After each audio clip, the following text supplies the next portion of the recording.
ನಮಸ್ಕಾರ. ಹುಬ್ಬಳ್ಳಿ ಪಟ್ಟಣದಲ್ಲಿ ನಡೆದಿರ್ತಕ್ಕಂಥ ನೇಹಾ ಹಿರೇಮಠರವರಿಗೆ ಆಗಿರ್ತಕ್ಕಂಥ ಅನ್ಯಾಯವನ್ನು ಖಂಡಿಸ್ತೇವೆ.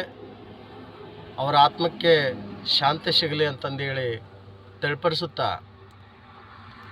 ಆ ದುಷ್ಟನಾಗಿರ್ತಕ್ಕಂಥ ಆ ಮಹಾಪಾಪಿಗೆ ಘೋರವಾಗಿರ್ತಕ್ಕಂಥ ಗಲ್ಲು ಶಿಕ್ಷೆ ಇಲ್ಲ ಶೂಟೌಟ್ ಆದರೂ ಕೂಡ ಮಾಡಬೇಕು.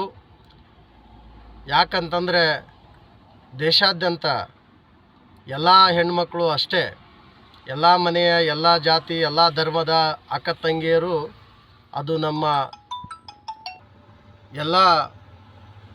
ಜಾತಿ ಧರ್ಮದ ಜನಾಂಗದ ತಾಯಂದಿರು ಹೆಣ್ಮಕ್ಳು ಅಷ್ಟೇ, ಸಹೋದರಿಯರು. ಅವರಿಗೆ ಒಬ್ಬರಿಗೆ ಅನ್ಯಾಯ ಆಗಿದೆ ಅಂದರೆ ಅದು ಎಲ್ಲರಿಗೂ ಆದಂಗೆ.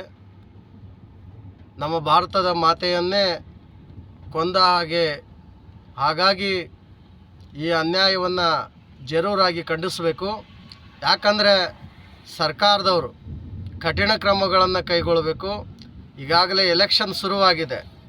ನೀವೇನಾದರೂ ಕಠಿಣ ಕ್ರಮಗಳನ್ನು ಕೈಗೊಳ್ಳದೇ ಇದ್ದರೆ ದೇಶಾದ್ಯಂತ ಎಲ್ಲ ಶಾಲಾ ಕಾಲೇಜುಗಳಲ್ಲಿ ಎಲ್ಲ ವಿದ್ಯಾರ್ಥಿನಿಯರು ಸ್ಟ್ರೈಕನ್ನು ಮಾಡ್ತಾರೆ.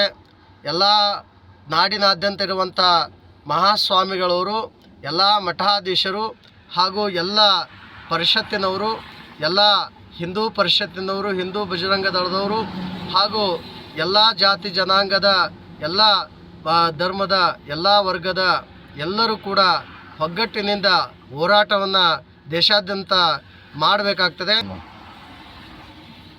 ಗೃಹ ಸಚಿವರು ಹೇಳಿಕೆ ಮಾಡಿದ್ದು ಅಂತಂದರೆ ಅದು ಅವರು ವೈಯಕ್ತಿಕವಾಗಿ ಹೇಳಿದ್ದಾರೆ ಅವರು. ಆದರೆ ನಾವು ಹೇಳ್ತಕ್ಕಂಥದ್ದು ಅದು ಅವ್ರ ಪರ್ಸ್ನಲ್ ಏನೇ ಇರಲಿ, ಆದರೆ ಹೀನಾಯವಾಗಿ ಹಗಲಲ್ಲೇ ಅವ್ರ ಮನೆಯೊಳಗೆ ಏನು ದುನಿಯಾ ಏನು ಬೇಕಾದ ಮಾಡಲಿ, ಅದು ಪ್ರಶ್ನೆ ಇಲ್ಲ.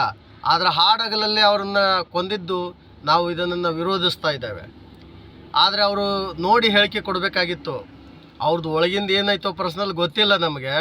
ಆದರೆ ಹೇಳುವಂಥ ವಿಚಾರ ಏನು ಅಂತಂದ್ರೆ, ಅವ್ರ ಮನೆಯಾಗೂ ಅಕ್ಕ ತಂಗಿಯಾರು ಇರ್ತಾರೆ, ಇನ್ನೊಬ್ಬರ ಮನೆಯಾಗೂ ಇರ್ತಾರೆ. ಯಾರೋ ಒಲ್ಲೆ ಅಂದ ತಕ್ಷಣ ಅವ್ರನ್ನ ಹೀನಾಯವಾಗಿ ಹೋಗಿ ಕೊಲ್ಲೋದಂದ್ರೆ ಯಾವ ಲೆಕ್ಕ ಅಂತ. ಈಗ ಹಿಂಗಾತಂದ್ರೆ ದೇಶದಲ್ಲಿ ಇರ್ತಕ್ಕಂಥ ನಾಡಿನಲ್ಲಿರ್ತಕ್ಕಂಥ ಎಲ್ಲ ಹೆಣ್ಮಕ್ಕಳನ್ನು ನಾವು ಶಾಲೆ ಕಾಲೇಜುಗಳಿಗೆ ಕಳಿಸ್ಬಾರ್ದು. ಆ ಹೆಣ್ಮಕ್ಳು ಎಲ್ಲದರೊಳಗೂ ಮುಂದೆ ಅಂತ ನಾವು ಹೇಳ್ತಾ ಇದ್ದೀವಿ. ಭಾರತದ ನಾರಿ ಅಂತಂದೇಳಿ ಒಂದು ಸ್ಥಾನವನ್ನು ಕೊಟ್ಟಿದ್ದೀವಿ. ಈಗ ಎಲ್ಲದರಲ್ಲಿ ಸಮಪಾಲು ಸಮಬಾಳು ಅಂತಂದೇಳಿ ನಾವು ಕರಿತಾ ಇದ್ದೀವಿ. ನಿಮ್ಮ ಉದ್ದೇಶ ಏನು ಸರ್? ಈಗ ಮುಂದಿನ ಉದ್ದೇಶ ಏನಂದ್ರೆ ಅವನಿಗೆ ಶಿಕ್ಷೆ ಆಗಬೇಕು, ಗಲ್ಲು ಶಿಕ್ಷೆ ಆಗಬೇಕು, ಇಲ್ಲ ಶೂಟೌಟ್ ಮಾಡಬೇಕು. ಅಂದಾಗ ಮಾತ್ರ ಮುಂದೆ ಆಗ್ತಕ್ಕಂಥ ಅನಾಹುತಗಳನ್ನು ತಡೆಯಲಿಕ್ಕೆ ಸಾಧ್ಯವಾಗ್ತದೆ. ನೋಡಿ, ನಿನ್ನೆ ಒಂದೇ ದಿನನ 4-5 ಕೊಲೆಗಳಾಗಿದ್ದಾವಂತೆ.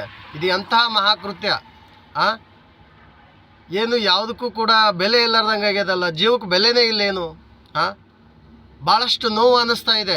ನಾವೊಬ್ಬರೇ ಸ್ವಾಮಿಗಳಲ್ಲ, ಇಡೀ ದೇಶಾದ್ಯಂತ ಎಲ್ಲ ಸ್ವಾಮಿಗಳು ಕೂಡ ಹೋರಾಟವನ್ನು ಮಾಡ್ತಾ ಇದ್ದಾರೆ. ಎಲ್ಲರೂ ಕೂಡ ಹೇಳಿಕೆಯನ್ನು ಕೊಡ್ತಾ ಇದ್ದಾರೆ. ನೀವು ಕೊಪ್ಪಳದಿಂದ ಬಂದಿರಿ?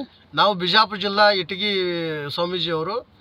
ಇಲ್ಲಿ ನಮ್ಮ ಕೊಪ್ಪಳ ಜಿಲ್ಲೆಯಲ್ಲಿ ಕೂಡ ನಮ್ಮದು ಒಂದು ಶಾಖಾ ಮಠ ಇದೆ, ಚಿಕ್ಕಮೇಗಿರಿ ಅಂತ. ನಾವು ಅಲ್ಲಿಂದ ನಾವೆಲ್ಲ ಸಂಘಟನಾ ಪರಿವಾರದಿಂದ ಬಂದಿದ್ದೇವೆ. ಹಾಗೆ ನಮ್ಮ ಜೊತೆಗೆ ನಮ್ಮ ಕಾವೇರಿಯ ನ್ಯೂಸ್ ಚಾನಲ್ ಕೂಡ ಅವರು ಕೂಡ ಇದ್ದಾರೆ. ಅದರ ಮೂಲಕ ನಾವು ಈ ಸಂದೇಶವನ್ನು ಕೊಡ್ತಾ ಇದ್ದೇವೆ.